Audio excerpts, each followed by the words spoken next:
painting small paintings. Like they're, what are they, 4x6? 4x6, they fit in these little frames for a patron who gives these for Christmas presents every year. And I'm going to show you the steps that I go through to paint them.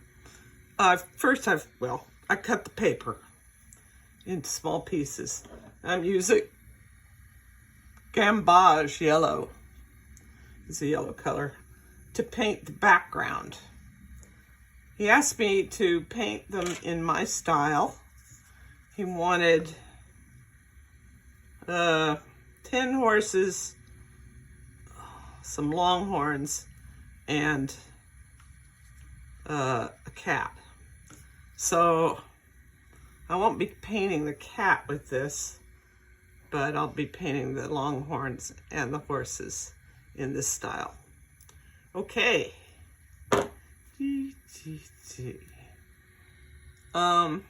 So I put some of the yellow in a little cup. I have some clean water. I know the jar doesn't look clean, but I'm going to pour a little bit of water in here. That's too much.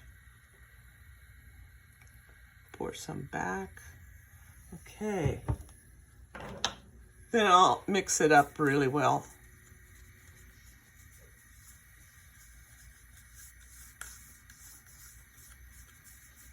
Okay. And I'm just going to paint every single little paper yellow. That's how it's done.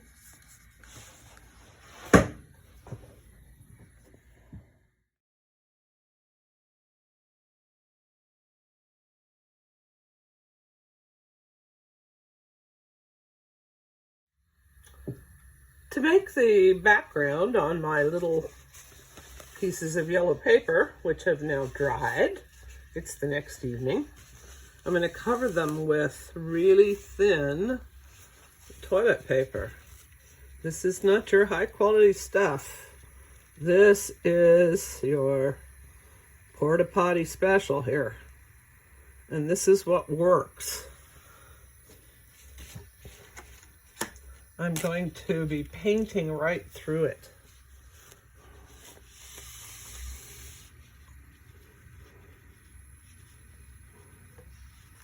Yeah.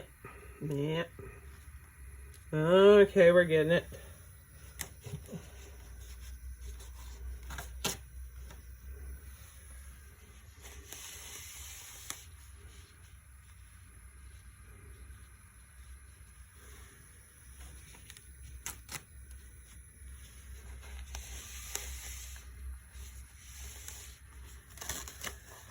Yeah, it's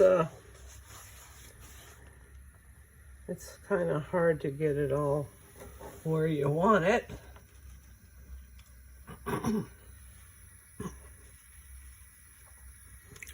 So my palette is Southwestern. The colors I'm using these are Lucas paints. I like them because they come in big tubes. Cobalt turquoise. And what's this? Burnt sienna. And English red light. And burnt umber.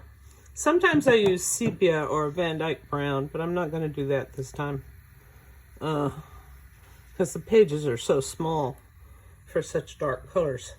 Okay, so I'm going to shut off the video and put it on fast forward because you don't need to wait around while I'm mixing all this paint. I'm going to put a little bit of paint in each little cup and put some water in there. And you'll see how I do it.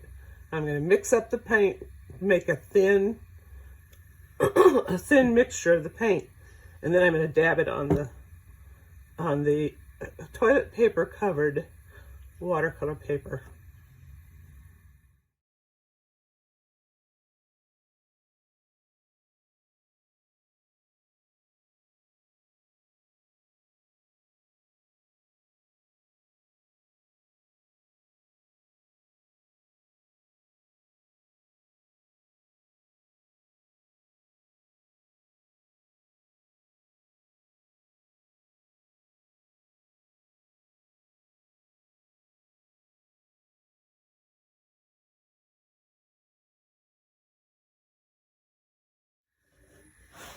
Okay, I'm back. It's been drying for 2.5 hours. It's probably because it's so cold. It's like 67 degrees in here. And it's almost dry enough. Maybe not, maybe a little bit risky, but I think it'll do. I think it'll work. And I just peel the layers of toilet paper off. And hopefully they don't stick. But you see that the lines created where the toilet paper wrinkled make a texture on the paper. And I love that. I invented this technique. I tried many things to paint through to get that texture.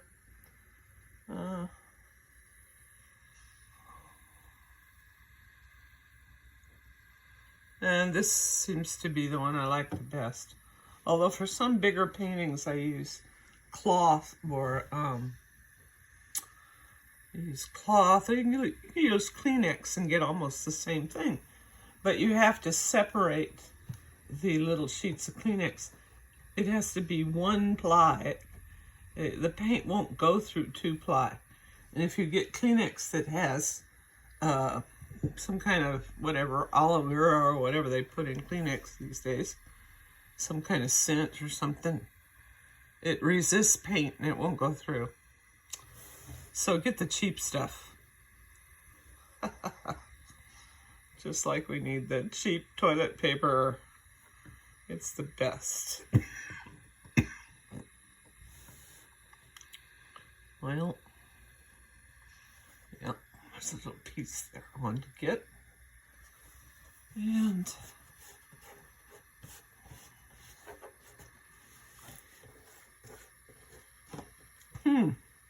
that's interesting. This edge has dried more. If you're in a hurry, you can speed up this process with a hairdryer, but you run all kinds of risks blowing air on it because it moves. Air will move paint around. And I've been successful with it with hair dryers, but I don't see why I need to be in that big of a hurry.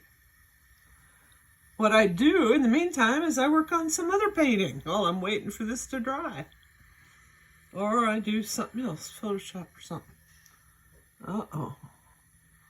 That reminded me I'm supposed to post a painting on Facebook, but I've forgotten.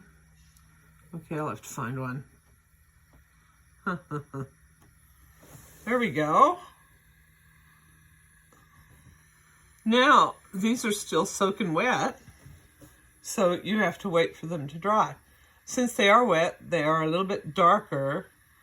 They will dry a little bit lighter than what you see right here. But you can see now also why I painted the yellow underneath. The first coat of paint was yellow, and it glows. It makes them glow, and I love that. Watercolor is transparent, so if you put one layer on top of another layer, you'll get a kind of a luminescence. You have to experiment around with different colors, and that's what I did. And I found my palette of burnt sienna and turquoise and southwestern type colors. Works good with a yellow underneath. And then when it leaves little things like this, little spaces, people ask, oh, did you do that on purpose? I go, yeah, that's a chip. That's a chip off the cave wall there. Anyway.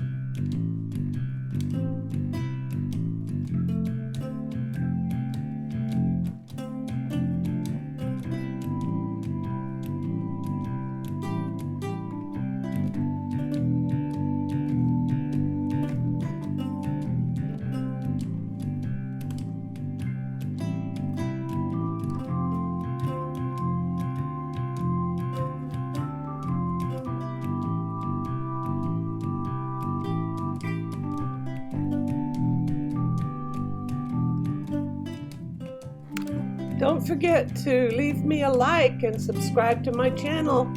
Thanks for watching.